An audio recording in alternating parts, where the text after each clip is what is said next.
Good morning. How are you? Before you answer that question, let's decide how you are. So, reach inside, tap into that cauldron space in your belly, that center of deep inner knowing. Good morning, good morning.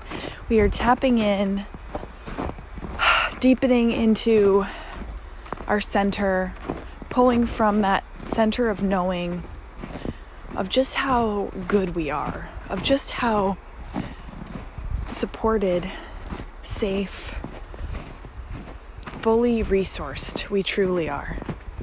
And I want you to just lean into that and let that be true for you right now. I started it with, how are you? And what I want to empower you with realizing is that we can change how we are in any second with just a decision, with just allowing ourselves to drop into how we'd like to be.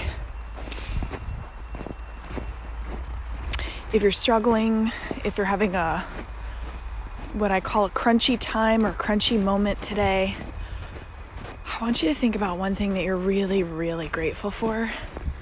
Something that, as you think about it, you can't help but smile.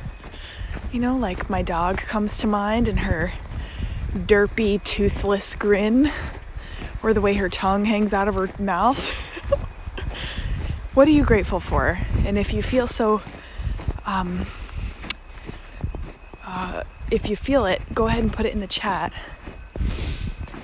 And let's just lean into gratitude together and allow that feeling tone of gratitude, which is harmonious with the vibration of abundance, to change how we're feeling and to uplift us, even if we're already feeling really good, to uplift us. So, here we are. We live in this incredible universe, this universe that puts ideas and dreams into our heart to inspire us to grow who we are into the next evolution of who we'd like to become, in order to make welcome the next degree of good in our physical reality, emotional, mental, our entire reality. And we live in this world that says success is determined by how much you do. Well, I want to stare that down and call bullshit on it. Success is determined by how you feel. Do you feel successful? And you get to define what that success is for you. For me, my success is waking up every morning feeling really good, feeling great in my body, feeling connected, feeling supported, having a beautiful marriage that we continue to nurture. My success is how I feel. What's yours? What are you deciding success is defined as for you?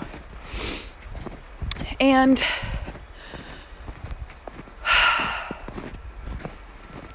in order for us to step into what we desire in our lives, you know, I'm shifting this idea that we have about making it happen. We don't have to make anything happen, especially us, especially women, because women are created with the biological makeup of receivership.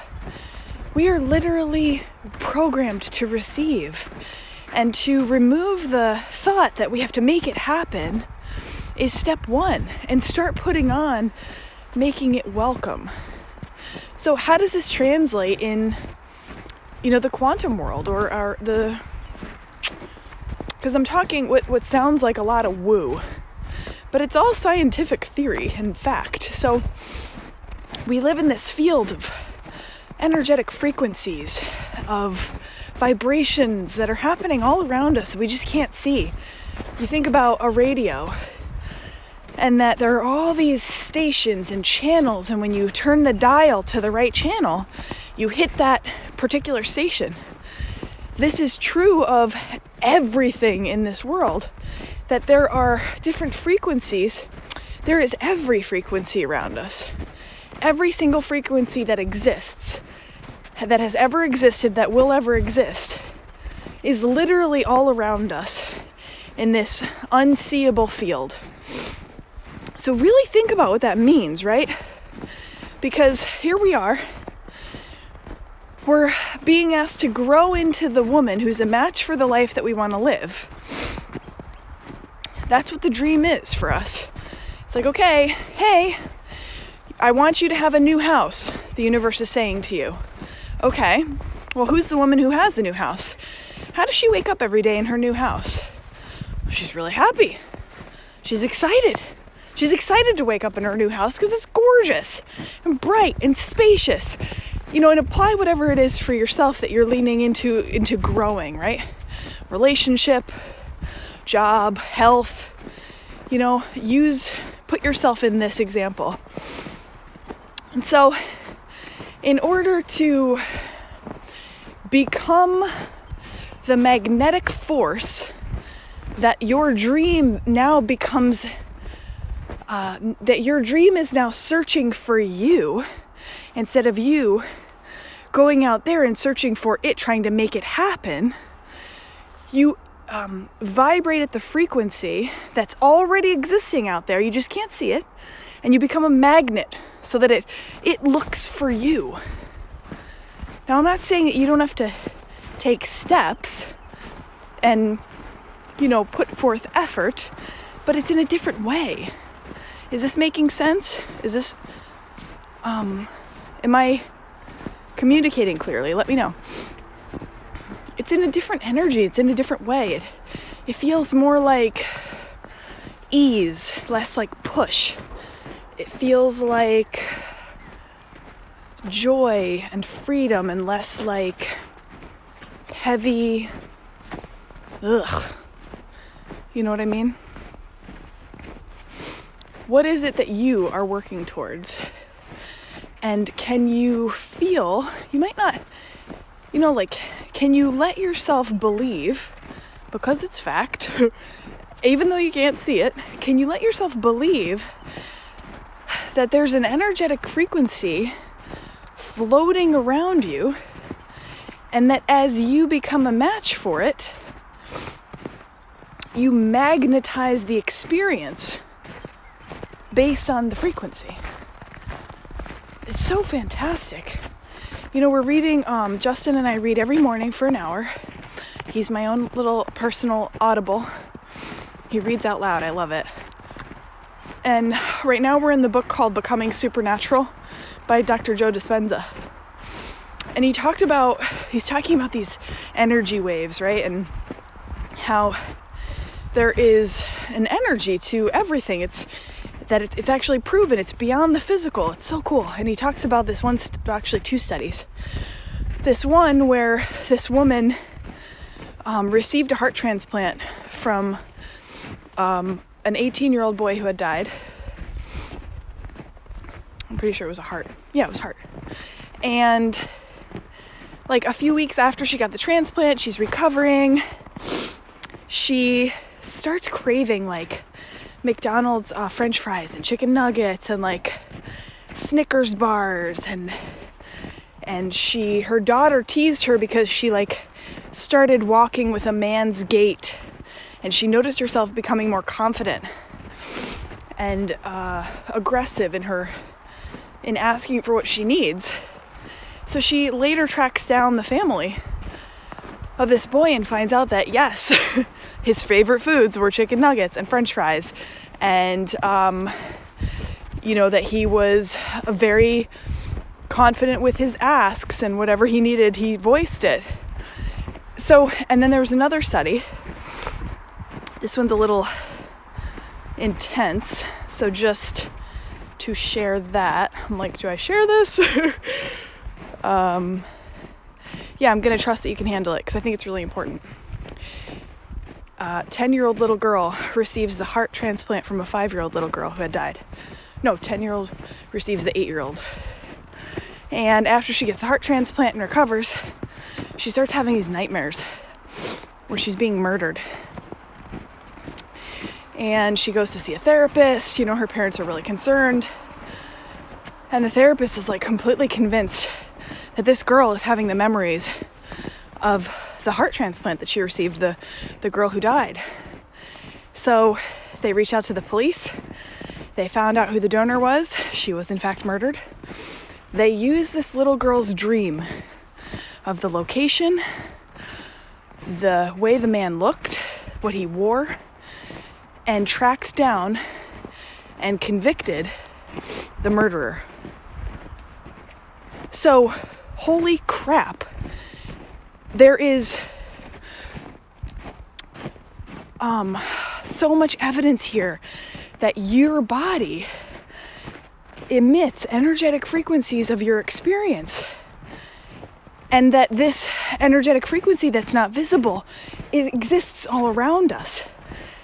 And we know that you manifest where your thoughts are, whatever you're thinking about.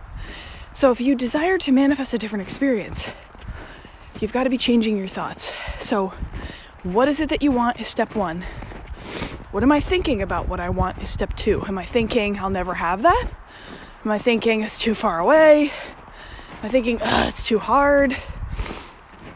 Am I thinking why?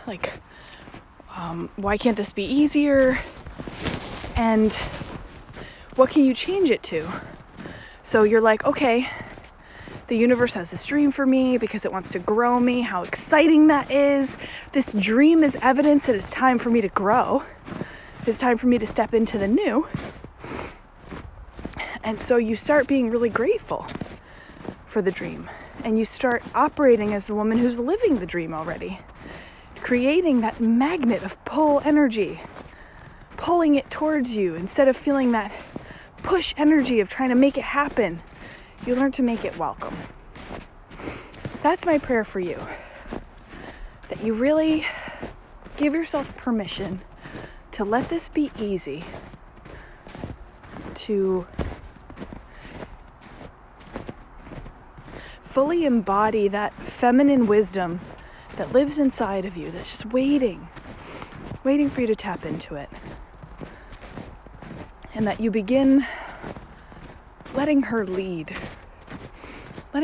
from that center of your being, from that cauldron, that womb space in your belly, and putting down any thought that says that success is anything other than you define it as. Because you get to choose. You're the only one who gets to choose how successful you are. And like I said, if you weren't here for the beginning, make sure you go back and watch. A lot of people define their success as how much they do. My success is defined by how I feel, and I feel really fucking good. I consider myself really successful because I wake up happy. I've got a joyful, deep relationship, and I get to grow every single day because that's my choice. So what defines your success? Think about it and share, because it'll help other people. Oh, I keep forgetting to ask you guys, if this is supporting you and you feel so called, if you wouldn't mind sharing it, other people would love it if it helps you. And then let me just give you a view. Look at this.